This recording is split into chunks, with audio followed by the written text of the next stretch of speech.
Hey gang, and welcome to another Animal Crossing video. I'm Crossing Channel, and I think since the major 2.0 update, a lot of people have already or are considering restarting their Animal Crossing games. Now, I'm not going to try and convince people either way whether they should or shouldn't restart their Animal Crossing islands. However, there have been a ton of really interesting new game changes that only newer players or people who restart their islands will really notice. In fact, some of these are pretty major to the structure of Animal Crossing New Horizons as a whole, and you might not even know about them. So we're gonna dive into that, but quickly before I do, I wanted to say this video is sponsored by Disney Emoji Blitz. You can download the game using my link in the video description. I'm also hosting a giveaway for a $25 Nintendo Switch eShop card. All you have to do is download the game using my link, get to level 20, screenshot that and send it to me on Instagram at Crossing Channel. The giveaway will end on April 30th, so make sure you enter in before then. The links are all down in the description. Now, immediately when you start up a new game in Animal Crossing New Horizons, not much might seem different, but these changes do happen pretty suddenly. For example, when Tom Nook gives you your Nook phone, he'll also give you another little extra free gift as well that players previously couldn't get. This is the new app which was introduced in the 2.0 update, which basically gives new players all kinds of tips on how to play the game, what's currently going on, and much more. It makes sense that Tom Nook would give you this. It's actually a nice little change which will definitely help newer players who maybe aren't so familiar with the series and need all the help they can get. However, if you didn't restart your island or you're not a new player, you would have had to have bought this app for yourself from Resident Services, so really it is mostly designed for newer players and just a helpful little addition for them. A much bigger change, and one that is a bit of a downgrade in my opinion, is that Nintendo actually took out the stone version of the museum that was previously in the game. Although it still exists for players who never upgraded it further, this cannot be gotten by new players or those who restart their islands.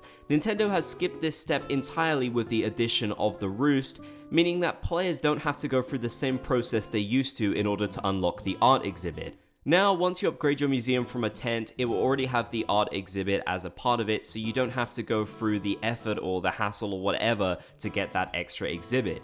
But personally, I feel like having these extra steps in the game was a really great thing, and it helped players to have more progression throughout the game. One thing that New Horizons definitely lacks is building upgrades. Notoriously, Nook's Cranny only upgrades one time, so the fact that they took away one of the museum upgrade steps does definitely feel like a shame to me, and this is one of the game changes that honestly I'm not so positive about. Thankfully, most of the others are good ones, but I'm still kind of sad that Nintendo took away the Stone Museum, as personally, I actually felt like it looked like the best, and again, I do miss that sense of progression that you had having to upgrade the building. There was another change made a while ago that actually totally redefines the start of Animal Crossing New Horizons. This is the fact that in the summer update in 2020, they introduced the Wetsuit item which wasn't in the game when it started. That means for a lot of us who started when the game first released, we were limited to a small section of our islands until we could eventually unlock the vaulting pole and move around further.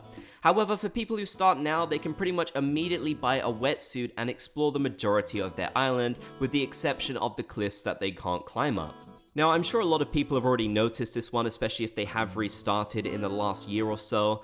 However, it's really interesting to me that this really does redefine the start of New Horizons, where originally it seemed intentional that you were very limited about where you could go, and that you'd have to progress day by day to unlock more of your island to explore, whereas now, the wetsuit effectively does allow you to explore so much of your island freely, which personally I do actually think is a good thing, and of course the player would still have to go through the effort of getting the bells in order to buy the wetsuit. However, it is still an extra step that is kind of taken away, since now you don't really need the vaulting pole in order to explore more around your island when you start off. Another thing that those who restart or new players will have to look out for is the fact that you won't be able to access a lot of the seasonal Cap and Island tours if you haven't yet gone past that time in the game. So if your character hasn't lived through a lot of the different seasons in the game, they won't be able to access these special islands where you can go to farm different resources. I guess this is kind of a way of Nintendo time locking you out of certain islands, so you can't get a bunch of out of season resources before you've ever actually experienced these seasons yourself in the game. In retrospect, this is kind of a smart idea, but it's also one that I feel like a lot of people still don't know about, and it could definitely be a problem if you are trying to hunt for lots of different Kappan Islands, yet you haven't actually been through them yet. From what people have actually told me though, you don't actually have to go through them yourself.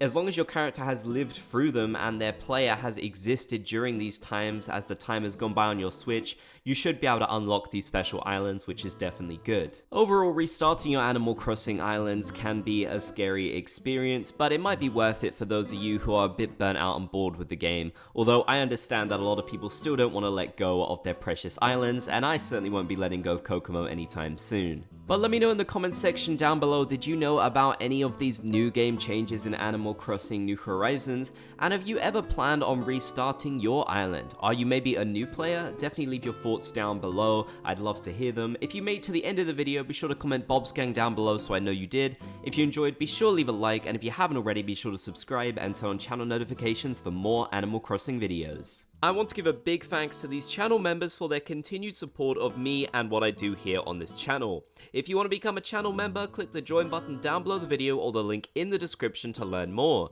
You can get a whole bunch of cool perks like exclusive emojis, a badge by your name, access to our members only Discord and our members only podcast too.